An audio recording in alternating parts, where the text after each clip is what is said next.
I'm very happy that you stayed with me while we had a few issues here. My name is Oliver.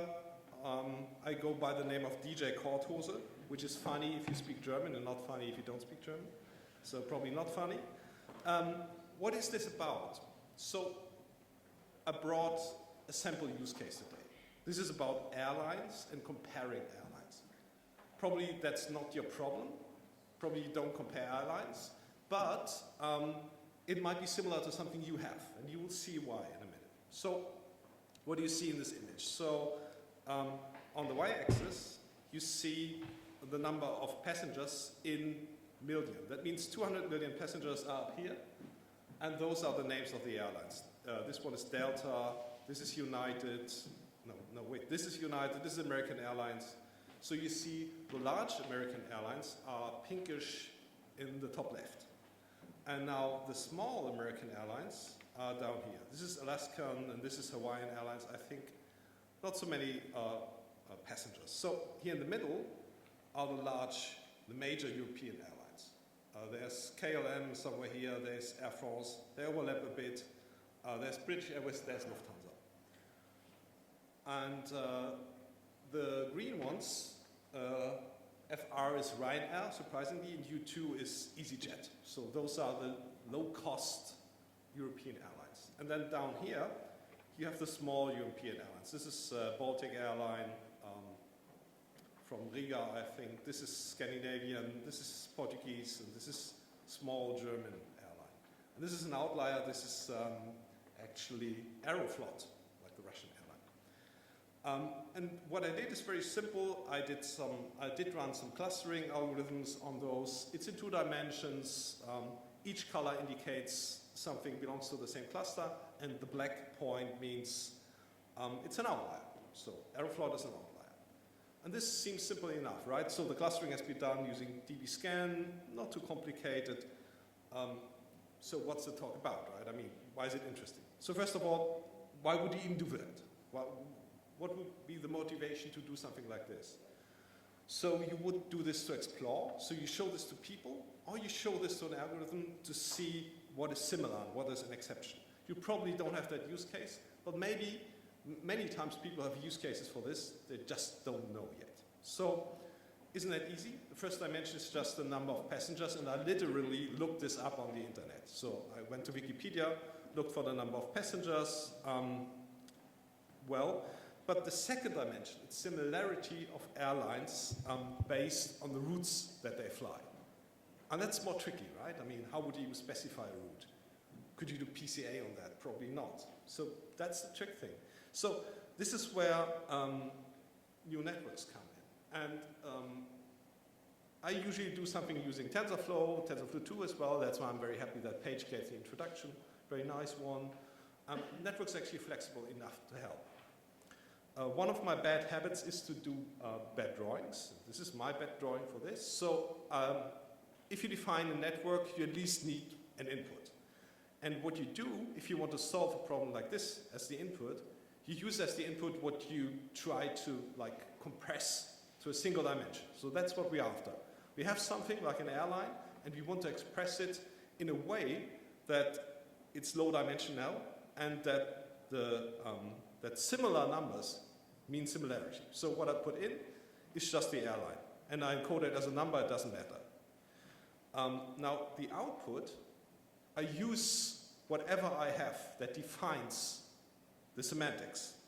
In my case, so it just shows that I have information about the routes the different airlines fly. For example, Lufthansa flies from Hamburg, where I live, to Frankfurt.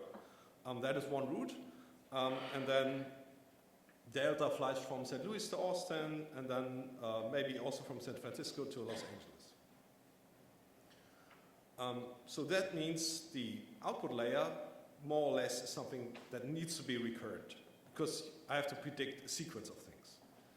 Now it gets a little bit more interesting. You see the white space. That's because there's more to come. So what's coming here is the so-called embedding layer, and that's what we're actually after. It's low dimensional. Sometimes it's 1, sometimes it's 2, sometimes it's 200, but 200 is still low dimension. And each of these neurons in that layer, so each of those balls represents a neuron. Each of these neurons will become a dimension that we are projecting to. So in this case we have 2. It could be 1, but we are having 2. Now, since you want this to train, it's a neural network, and what you do, you stick in an input and try to predict the output. So you need to connect that embedding to the output. What you put in between, this stuff here, that is just random junk that you have to do in order to make this train, but you're not interested in this. But you have to do it, otherwise it doesn't train. Well, how does this look like in TensorFlow? So how many people of you are familiar with TensorFlow code, like how it looks like? Not so many. So I will highlight the points that are really interesting. So first of all, like Paige showed you, if I find my cursor somewhere, here's my cursor. If you have a model, you can add layers to that. And the first layer actually is the embedding layer. And you tell it the size of the input is like how many airlines do you have, and the dimension of the embedding is like to how many dimensions do you want to project. So this is up to us. I chose 1. So, fair enough. Then you do the intermediate stuff, which is just tedious work. You probably need to flatten and then put in something in between. That's not so interesting. And then finally, you have the output part that tries to predict the certain roots, like what roots are there. And this is also something like you repeat whatever internal representation you have to 2. And I'm just doing this because I know I just have roots that have 2 stops. I restricted myself. This is just the recurrent neural network. This is chosen arbitrarily, and then eventually you have that dense layer with the softmax that does a one-hot prediction of the airports. Okay, if that was boring, please come back to me now, because if you didn't understand it, don't worry, you will still understand the rest. So what are we after here? Now we have this set up, we train this, and we want the loss to converge. And converging loss looks like the thing on the left here. So it goes down, but sticks to a certain part. And then the accuracy on the right side, it's around 15%. For a 2-dimensional embedding, it's 10% for 1D dimension. Any idea why it's so bad and why I don't even mind? Why is it just 16%? That's a really, really bad result. Why is it so bad? Any ideas?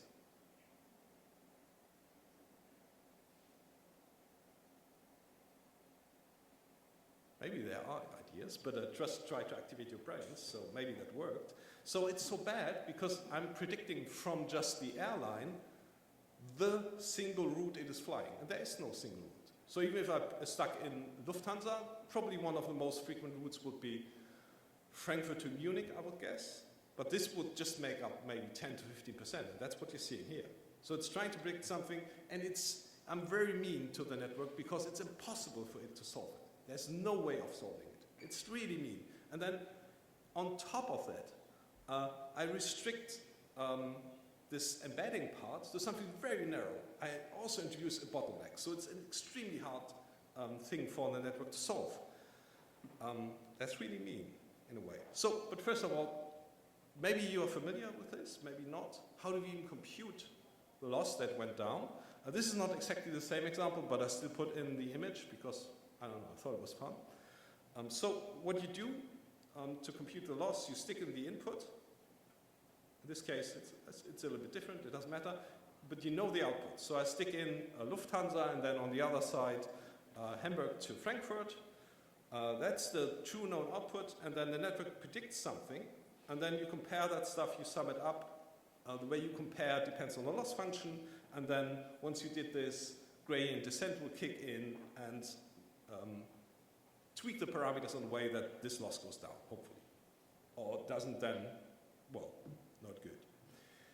Okay, so I have to speed up. What's the point? So we have a bad model. So what's the point? I mean, why I've trained a bad model, I know this, but I'm still pretty calm about this. Why? Because I'm interested in the embedding layer, not in the real output. So I trained it like this, but what I'm really interested in is this thing here in the middle. That means I throw away all that stuff and just take this as the new output of the network. And the intuition now is that the network tried so hard and it coded all the information that it had from the output and the input into this single layer and this bottleneck. And that's our hope. And surprisingly, we live in a universe where this actually is the case. So typically, this works. Don't ask me why. Well, I don't know. It does. And now I'm extracting that stuff. And again, if you don't like TensorFlow code, just look away for a second and come back to me in a minute. So we are getting out the layer from the model. It's called embedding. We're putting together a new model here in line 2, where we are using the same input as before, but now as the output, we are using the embedding layer as well. And nicely enough, I'm very thankful, it just works. This is what TensorFlow gives us. And then we can make a prediction of all the samples that we're having. The reshaping thing is always tedious, but never mind. And then we can plot that. And what you will see now is the plot of this. So I'm plotting it now. And on the left side, you see the two-dimensional embedding plot, which it's a little bit harder to interpret. So I'm concentrating on the right side here, because this is just one dimension.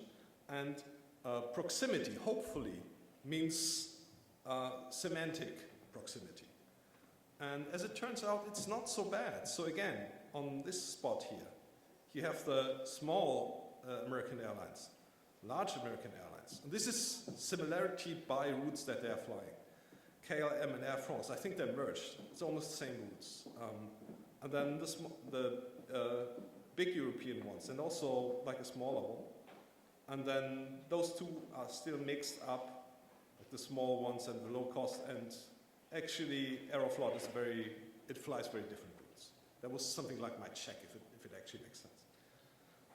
And this, I will provide the notebooks. This is actually real stuff. I didn't fake it to match that stuff, so it works. Okay, and this gives us this clustering. If I use what I just shown you as the first dimension, the y-axis, and the number of passengers, first dimension x-axis and the number of passengers y-axis, that's the plot that you get. So, seems to work. So what did we just do? So we trained a neural network in order to do a transformation from very high dimension to a lower space. And where's the high dimension? So the high dimension is in all the information that are stuck into that neural network, the output mostly, like all the routes that something is flying, and I reduce it to a single dimension. That's often called an embedding. So, as I said, it's each of the neurons serves as of the embedding layer serves as one dimension of the embedding. You can set it up to pretty much train on anything, you can encode non-linear relationships. You could also do this on images. You can do this on audio. You can do this on pretty much anything and find out similarities. So, even though I lost 5 minutes at the beginning, I still have time, and every story needs a wolf, I think. So this would be, it just works, well, maybe not really, because what I experienced when I show this to people is something I named the turtle effect. And the turtle effect, or hedgehog effect sometimes, is this thing down here. So if you present graphics like these to people, they will see patterns. That's how our brains work. And maybe, who sees a turtle in the purple part here? A turtle? No one. Maybe a hedgehog? No one? Okay. But maybe you see something. Maybe you see a pattern. See, okay, this is recognizable. So if you've seen this once, you want this to be seen the next time you look at that image. But that might be a problem, because I might have new data and I might have a new model, but you still want this to be reasonably stable. Okay, so let's look at the original clustering. It's a little bit different because I used a different clustering algorithm, don't worry. But just look at this now. If I retrain without doing anything, it will move like this. So you see, a lot of the data points just move back, forth, without anything really changing. It's just a little bit shifting to the side, but you see a lot of movement that just is meaningless. And people get really annoyed by this, and they no longer see their stuff, so they don't like this. So how can you stabilize this? So what's a good idea? So first of all, you could, if you have new data, you retrain your model with a very low learning rate, very small learning rate, and you slightly, ever so slightly tweak it. And this does work, but it will not work if your model architecture changes because you made a mistake or you have an improvement, so it will not work.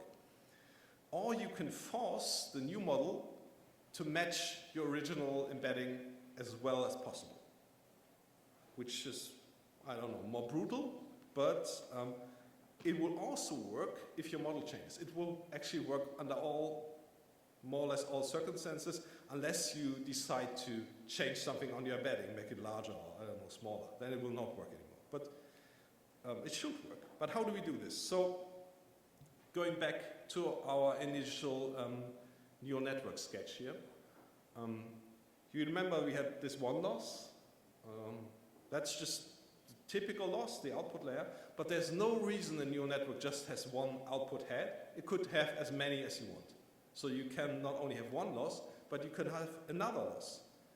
So in this case, I introduced another loss, or another model head, in the embedding layer. So this model now predicts two things. First of all, the embedding and the output, and I have two loss functions. Well, and in this one here, I will provide the existing embeddings and say, don't deviate from them too much by giving them a penalty, giving them a loss. But you also should still trade a little bit on this. So it's a little bit delicate, but this is actually very easy to do in TensorFlow, as it turns out. So, again, if you don't like code, look away. But if you like, stick with me. So this in this first box, I'm just showing some model changes. So I made some real changes to the model. I added a second dense layer. I reduced the number of neurons in the recurrent layer. So I did changes to the model. Now, the way I set up my model is the input stays the same. It doesn't have to. You can have many inputs if you want to. But the outputs now are a little bit more complex. So you have the main output, which I had before, and also the embedding output. I'm just defining that. So far, nothing great has happened. And then if I compile the model, and Paige also showed this call, this is just a slightly more complex version of this compile call. So you define the losses. For the main output here, the names have to match. It's categorical cross entropy. That's just what it is. And for the embedding, I chose mean absolute error. I could have chosen quadratic error, but this turned out to work best. And then there's a weight, or you can add a weight to the losses. And the main output just turned out to be one-dimensionally higher than the embedding output. So that's pretty much trying it out, but it worked okay. And then if you fit the model, obviously you have to provide two y's, which is also possible. So for the input, just one, and for the output, two. And I'm linking to the code just in case anyone really wants to try this. So how does this train?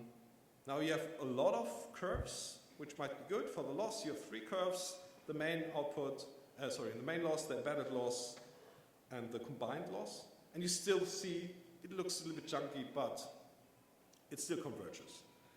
The accuracy goes down, which is to be expected because we are now forcing it to the original embeddings, but still seems okay. Now look at the results. So clustering is the original, and this is the stabilized version, which should change because we introduce changes. We want this to change. And what you see primarily is Eurowings, that is this one here, this guy here, moves to the right because maybe that's where it should be. I don't know. And then because of this, well, Aeroflot no longer is an outlier, but that's, well, maybe it's good, maybe it's not, maybe it's bad. But the point is, if I go back and forth, apart from the things that really matter much, maybe British Airways moves a little bit as well. Nothing else changes, or not too much on the left side. The left side is just same thing, so it doesn't care. And this is also something you can apply to very many things where you want the change to be not too drastic. And then you just have a stabilizing second loss. Let's compare to the unstable, unstable version, original, unstable. And there's so much moving that for me, even though I've seen this many times, it's very hard to track the changes. This is not desirable, because this is meant to be consumed by humans, right? Okay, perfect, I'm wrapping it up. So you can use neural networks for this pretty fancy use case. It's not something that you probably would do as your first project, but it's not so hard. It's just like that high-level Keras API that Paige was talking about. You don't need too many fancy things. You need to understand what loss functions do, yes, but that's more or less. And then I have not found anything yet that would not work with it. So if you have anything where you can reasonably think that it will define semantics, it will probably work. As I said, this might be, I'm just making this up now, this might be images people have taken on board of a flight of Lufthansa or British Airways. And if there is any difference in that at all, this thing will find this out. I'm pretty confident about this. So, why am I here? So maybe that's what you're asking yourself. And I'm asking you, not directly, but maybe later, do you have a problem for my solution? So I have a solution. It worked for some of my stuff. Maybe you have a matching problem, and then you take my solution. Even what I really want you to have is, if you're interested in neural networks, and maybe you don't have a problem now, but maybe in a year, want this to be in your tool belt. So if you maybe, in the back of your head, somewhere, you remember there was something that you can do. Especially if PCA doesn't work, if TISNI doesn't work, because you're working on non-numerical data, highly structured data, images, then maybe you come back to this. Okay, if you have a use case, please tell me later, and I can bounce that back and forth with you. But not, then also cool. If you're interested in the code or on the slides, you can make a picture, but I will also post this on Twitter a little bit later. So with that, so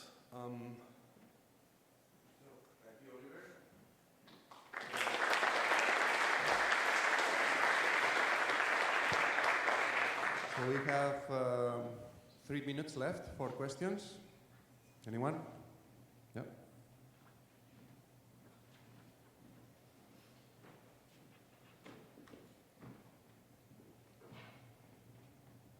Hi, thank you for the talk. Have you tried this layer to embed representation of objects that are super similar?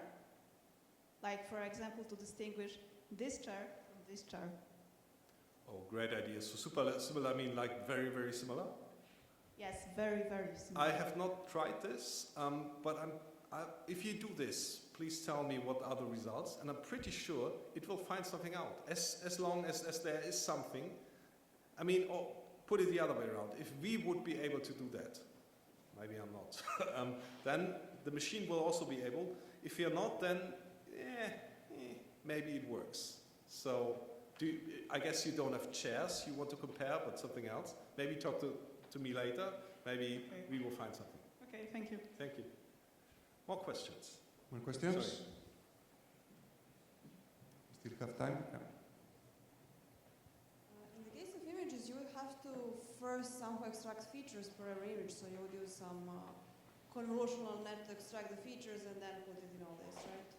So the question is how, oh well, you heard this through the microphone, sorry. So in the case of training this with images, you would still have, I guess, as an input still a number or an identifier for the image, and as the output, maybe you turn it around, but probably not, or maybe you turn it around. So in this case, you would have convolutional layers or deconvolutional layers. So if you think of an autoencoder, the first part of the autoencoder always encodes an image into, well, also like in an embedding, and the second part of an autoencoder will do it the other way around. So depending on how you encode this in the network, you have to either do the convolutional or deconvolutional. But that's a solved thing. You just Google it, you find that. Yes.